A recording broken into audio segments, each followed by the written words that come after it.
చూడండి అందరూ బాగున్నారు కదా. వాక్యంలోకి వెళ్లే ముందు చిన్న ప్రార్థన చేసుకుందాం. స్తోత్రం స్తోత్రం సర్వోన్నతుడ సర్వశక్తిమంతుడ కృపామయడానికి లెక్కలేని స్తోత్రాలు నైనా ప్రభ. విరిగిన నలిగిన హృదయం దయచే ప్రభ. ప్రతి ఒక్కరికి మారు మనసు దయచే ప్రభ. వినుట ద్వారా విశ్వాసం కలిగి రక్షణ పొందే భాగ్యము దయచేయమని అడుగుచున్నాను ప్రభ. నా ప్రార్థనను అంగీకరించమని యేసునామములో బ్రతిమాలు వేడుకొనిచున్నాను తండ్రి, ఆమేన్.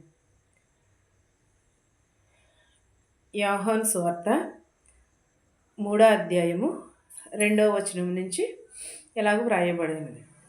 బోధకుడా, నీవు దేవుని యొద్ద నుండి వచ్చి బోధకుడవని మేము ఎరుగుదుము.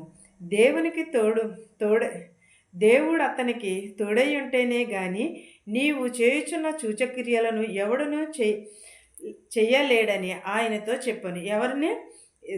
యేసుక్రీస్తు వారిని అడుగుచున్నారు. బోధకుడా, నీవు దేవుని యొద్ద నుండి వచ్చిన వాడవని బోధకుడవని మేము ఎరుగుదుము. కానీ దేవుడు అతనికి తోడై ఉంటేనే కానీ నీవు చేయుచున్న సూచక్రియలన్నీ కూడా ఎవరును కూడా చేయలేరని అన్నారు. అంటే సూచక్రియలన్నీ కూడా ఎవరి వల్ల?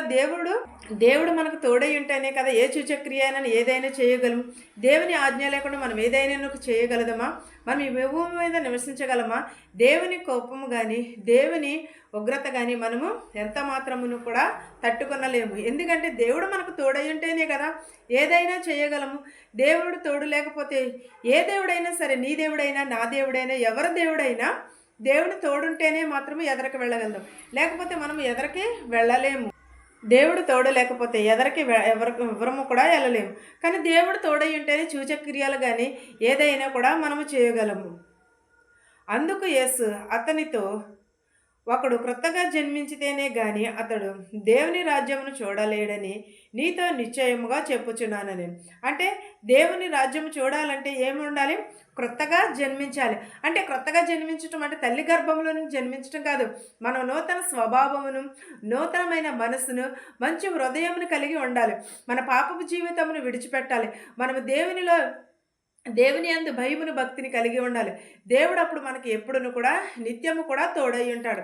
దేవుడు తోడు లేకపోతే మనం ఎదరికి వెళ్ళలేము, ఏది చేయలేము. ఎంత మాత్రమును కూడా దేవుడే మనకి తోడై ఉంటాడు. మనమే తోడుని బట్టి మనం ఏం చేయాలంటే దేవుని ఎదుట మారు మనసు పొందాలి. మారు మనసు పొందితే మనం నూతనముగా జన్మించాలి, నూతనముగా సృజింపబడతాము. అంటే నూతనంగా సృజింపబడటం అంటే దేవుని మన తల్లి గర్భంలో పుట్టి తల్లి గర్భంలో నుండి బయటికి రావడం కాదు. క్రొత్తగా జన్మించడం అంటే దేవుని రాజ్యంలో చూడాలంటే మనము నీతో నిశ్చయముగా చెప్పుచున్నాను. అందుకు నికోదేము, ముసలివాడైన మనుషుడు ఎలాగూ జన్మింపగలడు? రెండవ మారు తల్లి గర్భమందు ప్రవేశించి జన్మింపగలడా అని ఆయనను అడుగగా యేసు ఇట్లా, నేను ఒకడు నీటి మూలముగాను ఆత్మ మూలముగాను జన్మించితేనే గాని దేవుని రాజ్యంలో ప్రవేశింపలేడని నీతో నిశ్చయముగా చెప్పుచున్నాను. ఎలాగ జన్మింపగలడు అంటే ముసలివాడయ్యి నికోదేము అడుగుచున్నాడు యేసుక్రీస్తు వారిని. నికోదేము ఏమని అంటున్నాడు? ముసలివాడైన తరువాత మళ్ళీ పుట్టి జన్మింపగలడా తల్లి గర్భంలోని అని అంటున్నాడు. కానీ యేసుక్రీస్తు వారు రెండవ మారు జన్మింపగలడా అని ప్రశ్నించినాడు. ఆ ప్రశ్నకు యేసుక్రీస్తు వారు ఇట్లా, నేను ఒకడు నీటి మూలముగాను ఆత్మ మూలముగాను జన్మించితేనే కానీ దేవుని రాజ్యంలో ప్రవేశించలేడు అన్నాడు. అంటే బాప్తిసం తీసుకోవడము నీటి మూలంగా జన్మించడం, ఆత్మ మూలంగా అంటే మారు మనసు కలిగి ఉండటం, నిజమైన రక్షణను కలిగి ఉంటాం. యేసుక్రీస్తు వారిని నిజంగా రక్షకుడని ఎరిగి ఉండటం. మనము ఈ లోక వైపు చూస్తున్నాము, ఈ లోకపు ఆశల వైపు చూస్తున్నాము. కానీ అలాగ కాదు, దేవుని వైపు, దేవుని రాజ్యంలో ప్రవేశించాలి అని అనుకున్నప్పుడు క్రొత్తగా జన్మించాలి. నూతన భూమి, నూతన సృష్టి కానీ అని అంటారు. కానీ నూతన భూమి అంటే నూతనంగా సృజింపబడటం కాదు. మనము నూతనంగా జన్మించాలి అంటే మన హృదయం మారాలి, మన మనస్సు మారాలి, మన ప్రవర్తన మారాలి, మన పాత జీవితంను విడిచిపెట్టాలి. అప్పుడు దేవునిలో, క్రీస్తులో మొలగబడి ఎత్తబడే వారిగానే ఉండాలి. మనం క్రీస్తులో మొలగబడి ఉండాలి మనము. అప్పుడే మనము ఆత్మ మూలంగా, ఆత్మశుద్ధి గలవారు ధన్యులని అంటున్నాడు. దేవుని రాజ్యము వారిదని. ఆత్మశుద్ధి కావాలి. హృదయం శుద్ధి లేకపోతే ఎంత మాత్రమును కూడా మనము దేవుని రాజ్యంలో ప్రవేశించలేము. ఒకడు ఆత్మ మూలంగా జన్మించాడు, దేవుని రాజ్యంలో ప్రవేశించగలడని చెప్పుచున్నాడు. శరీరము మూలంగా జన్మించినది శరీరమును, ఆత్మ మూలంగా జన్మించినది ఆత్మనై ఉన్నది. మీరు క్రొత్తగా జన్మింపవాలని నేను నీతో చెప్పినందుకు ఆశ్చర్యపడవద్దు. గాలి తనకిష్టమైన చోటునే విసురును. నీవు దాని శబ్దము విందువే గాని అది ఎక్కడ నుండి వచ్చినో ఎక్కడికి పోవునో నీకు తెలియదు. ఆత్మ మూలంగా జన్మించిన ప్రతివాడును అలాగనే ఉండును.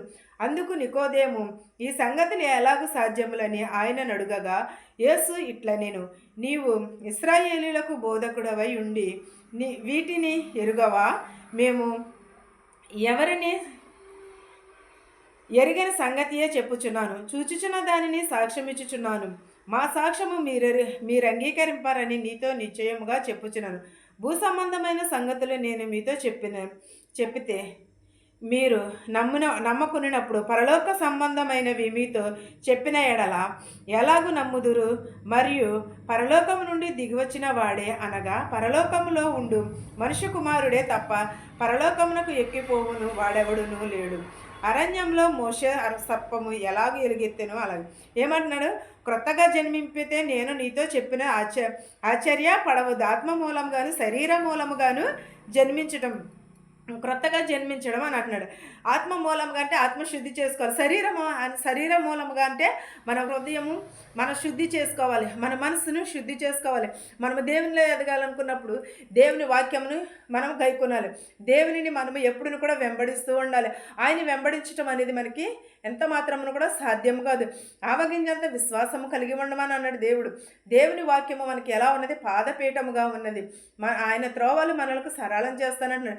దేవుని మీద ఆధారపడితే ప్రతిదీ కూడా మనకి సాధ్యమే. దేవుని ఎడల మనము భయమును భక్తిని కలిగి ఉండాలి. మన హృదయం శుద్ధి చేసుకోవాలి, మన ప్రవర్తనను మార్చుకోవాలి, మన నీతి మార్గముని ఎంచుకోవాలి. మన హృదయం శుద్ధి చేస్తే ప్రతిదీని కూడా శుద్ధిగానే, మన కన్ను తేటగా ఉండిన ఎడల ప్రతిదీని కూడా మన దేహం అంతయు కూడా తేటగానే ఉండును. ఈ వాక్యమును మీకును మాకును మనందరికీ తోడయుండును గాక. ఆమేన్. ప్రార్థన. స్తోత్రం స్తోత్రం సర్వోన్నత సర్వశక్తిమంతుడా కృపామయుడా, నీకు లెక్కలేని స్తోత్రాలు నాయన. విరిగి నలిగిన హృదయం దయచే, మారి మనసు దయచే ప్రభువా, రక్షణ భాగ్యము దయచేయమని అడుగుచున్నాను నాయన ప్రభా. ప్రతి ఒక్కరికి నీ దయా కిరీటమును ధరించి నాయన ప్రభా. ప్రతి ఒక్కరము పాప జీవితమును విడిచిపెట్టి ప్రభా నిన్ను స్తుతించే భాగ్యమును దయచే ప్రభువా. నాయన నీకు స్తోత్రాలు, నీకు వందనాలు నాయన ప్రభా. ప్రతి ఒక్కరికి రక్షణ భాగ్యమును దయచేయమని అడుగుచున్నాను నాయన ప్రభా. నీలో ప్రభా స్తుతించే భాగ్యమును దయచే ప్రభా. నిన్ను వెతికి రక్షించుటకు సహాయం చేయమని అడుగుచున్నాను ప్రభా. మా శత్రువులను మిత్రువులను దీవించిన ఆయన ప్రభా. ధనుకులనేమి భేదాలనేమి దీవించమని అడుగుచున్నాను నేను ప్రభా.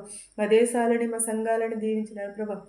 ప్రతి ఒక్క కుటుంబాన్ని ప్రభా పేరు పేరు చొప్పున దీవించి ఆశీర్వదించమని అడుగుచున్నాను నాయన ప్రభా. ప్రతి ఒక్కరికి మారు మనసు దయచే ప్రభా. ప్రతి ఒక్కరికి విరిగి నలిగిన హృదయమును దయచే ప్రభా. యేసయ్య నీ రక్షణ భాగ్యమును ప్రభా మేము ఎరుగుటకు సహాయం చేయ ప్రభా. నీ రాకడ కొరకు మేము సిద్ధపాటు కలిగి ఉండటకు సహాయం చేయ ప్రభా. ఇతర దేశాల్లో పనిచేసుకుంటున్న వారికి శక్తిని బలమును దయచే ప్రభా. ఉద్యోగం లేని వారు ఉద్యోగం దయచే ప్రభా. యవనస్తులను యవనరాలు వెధవరాలని ప్రతి ఒక్క బిడని ప్రభా దీవించమని అడుగుచున్నాను ప్రభా.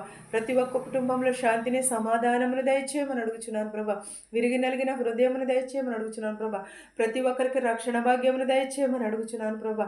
నిన్ను స్తుతించే భాగ్యమును దయచే ప్రభా. యేసయ్యా నీకు వందనాలు ప్రభా. నజరేయుడా నీకు స్తోత్రాలు. యేసయ్యా నీకు వందనాలు ప్రభా. ప్రతి ఒక్కరికి రక్షణ భాగ్యమును దయచేయమని అడుగుచున్నాను నాయన ప్రభా. విరిగి నలిగిన హృదయమును దయచే ప్రభా.